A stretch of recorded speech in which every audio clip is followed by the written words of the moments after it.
more than grateful to be here. I feel as though this is a lesson in discipline for me. I am a big talker, and I'm not very structured when I talk. So 20 slides, 20 seconds, it's a lot of pressure, but I'm gonna do it. So let me start by saying my name is Ekene Okwu. Forget about my last name, it's gonna give you a migraine, but my first name means gratitude. It's Igbo and Nigerian. And I like my first name because when I'm being ungrateful, I close my eyes and I say, "What is your name?" And it helps me become a little more graceful and grateful. So let's get into it.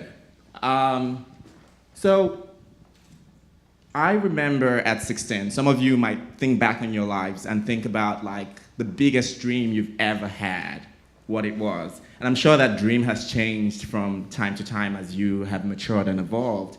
At 16, the biggest dream for me was to be a billionaire entrepreneur sitting on a pile of cash on a private jet. And that was it for me. I wanted to be rich, I wanted to be filthy rich. But as I've gotten older, that has changed, and that's a quote from my business. Oh, this is going really fast. It's not gonna work out. It's not gonna work out. So I'm just gonna jump into this. So that's a picture that signifies when I graduated. 9 years ago, I graduated with a law degree, and I felt as though I was ready to like conquer the world, but I felt no excitement at all. No excitement. My excitement was short-lived. I felt like, oh, this is, yes, so that's the WTF picture, because everything that I thought that my life was gonna be was turning out not to feel good at all. There was a sense of disillusion and unfulfillment that I felt. So, but I did what all good boys do, and of course, I buried my frustration inside the belly of my ambition, and I went out and I got a job. And not doing that, but I got a job. For 1 year, I worked in corporate law, and then for 2 years, I traveled around the world doing policy and program management. And I loved the travel. It was all so exciting, but only for a very short time. And what that taught me from that experience is that nothing is anything, not the grand palazzos or the exotic experiences or that fantastic lover. Nothing is anything except for how it makes us feel. So from that experience, I asked myself, how do you feel about your life, about what's going on? And the response I got was that I felt nothing. I felt nothing. I was going through the motions, I was existing, going to this job, going on these trips, not feeling as though I was impactful. I felt nothing. So what I did was I had to stop myself, pretty much. So the next slide is gonna show you that I stopped. There we go. So I stopped, and I stopped pretending that everything was great, and I stopped trying to convince myself that my happiness lay around the corner in the next job, on the next trip. I stopped trying to define myself by everything that was outside of me, and I started going inside. I started digging like this dog. I don't know what he or she, it looks like, is looking for. But I started digging. Digging inside of myself and digging past my idea of what I thought my life would look like and the expectations that the world had for me and what would happen and what would they say. And as I dug, I began to unclutter my life, if you will. The things that sort of blocked me and made me act in certain ways or go after things that had nothing to do with me. The friends that were not serving me anymore. And just the dramatic situations that I attracted to myself that made me feel busy and useful. I started getting rid of those things. In 2012, I decided that I was moving. And I chose the United States of America for several reasons, which I won't go into right now. But as I boarded the flight and flew 15 hours from Lagos, Nigeria to New York, I arrived here with $1,000 in my pocket, and I knew one person, and two questions burned in my mind. Who are you, and what do you want? Of course, that's gone past. So I continued digging as I arrived. And as I dug, in the moments where life became really hard because I was waiting to hear from immigration, I was unable to earn a living, waiting to hear from immigration. In all of those moments, I went through a ton of hardships that will make for a more interesting story if I didn't have 6 minutes. But in those moments, I discovered many things about myself, inclusive of the fact that I was enough. and that nothing was really too hard, and that I could do anything, I could trust myself. Those were things that I found about. But I also learned that the world wants me to succeed, that the universe does want me to succeed, and that whatever it is that looks as though it's too hard, there's a lesson inside of that that I'm supposed to learn from. So whenever anything presents itself with me, I remember that every problem comes with its own solution. Every problem has a lesson and comes with its own solution. And so those were some of the things that I experienced. And as I got comfortable, I then also found that I then knew what I wanted, and what I wanted was to feel something, to feel desire, to feel happy, to feel accepted, to feel loved, and powerful, of course. So I started unlearning some things. I learned a lot during my trials, but more importantly, I feel that I unlearned a lot of things. I unlearned needing to control the outcome of things, because we can't control that, but I also learned a lot of things. Oh my God, I feel as though I'm going 10 miles an hour. That's not fast, is it? So, anyway, so I started learning as well, but I learned in that process, then I met myself. And this is, so taking from a quote from what Talaya had said, like we're speaking about thought leaders, and she asked, how many of you think you're a thought leader? And people are like, no, this. So there's a quote that I really love, and it says, you make me exceptional in order to excuse yourself, to excuse you not acting in your full potential. No one is really exceptional. We are all exceptional, and we can all do everything. So I got in touch with myself, and I found that, oh wow, I was there all along. Like I knew who I was as a child. But as I grew older, and that's the same for most of us, there's so much noise. The world is so noisy, and we're listening to our minds, and we forget who we really are. But if you listen to your heart always has all of the answers, no matter what's happening. So when you connect to your heart, I tell you, you will be able to do the impossible, because that's damn near well impossible. So I leave you with that. Connect to your heart. It has the answers to everything that you can ever face. And when you do that, life will open up for you. And for me, that is the unspeakable dream. So fulfillment is the true evidence of success. I truly believe this. How does it make you feel? Thank you.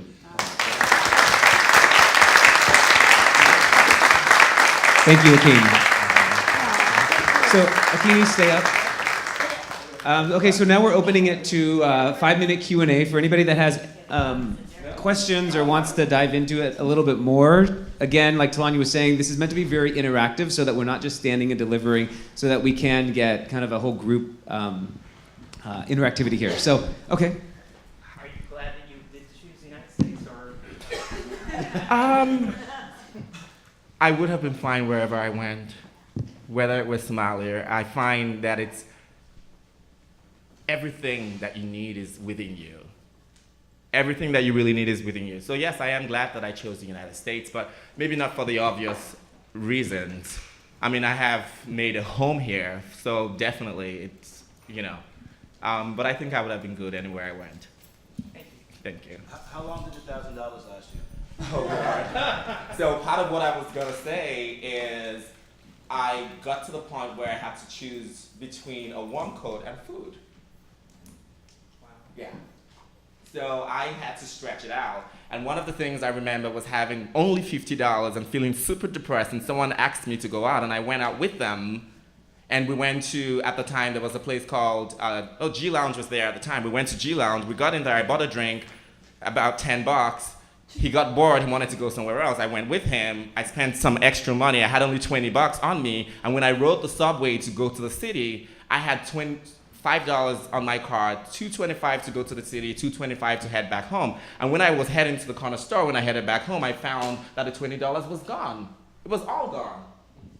And I was frustrated and angry, and I stood in the middle of the street, beating myself up, and suddenly it hit me. What is the lesson here, and what is the solution? And I stood in the middle of the street, and I started laughing, because the universe is always teaching us. So, yes. So you are a lawyer by training? I am a lawyer by training. I am a life coach now. I'd rather emphasize that, to be honest. So, but yes, I am a lawyer by training. I'm a self-proclaimed recovering attorney.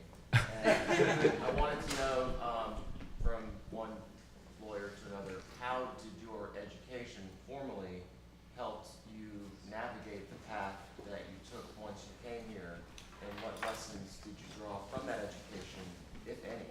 Because in some respects, learning to be a lawyer is learning how to think differently, but some would call that brainwashing. This is true.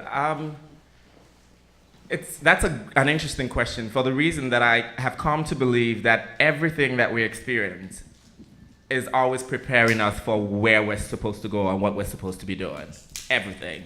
So in law school, of course, you look at things from every possible angle.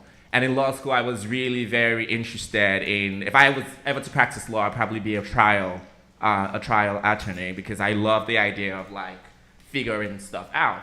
So I believe that law school definitely has helped me when I deal with my clients in digging deeper, because it's always about the question. As a life coach, I'm always saying, but why?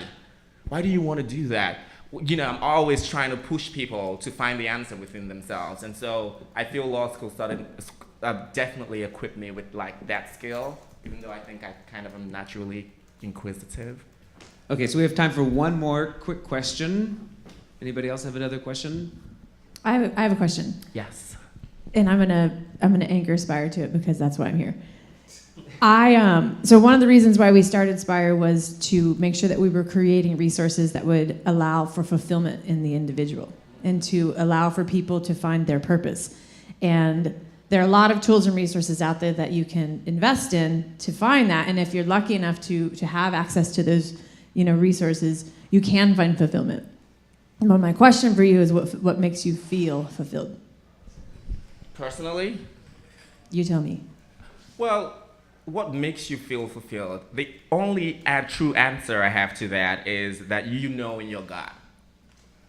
What makes me feel fulfilled is not what makes you feel fulfilled, is not what makes you feel fulfilled. The problem is we deal too much from our minds. The mind is very noisy, but the mind only has answers that have to do with what it knows about you, which is from your past. But when you connect to your soul, your heart, your gut, really, whatever you call it, it always has the answer. And if you're listening to it, it's going to tell you.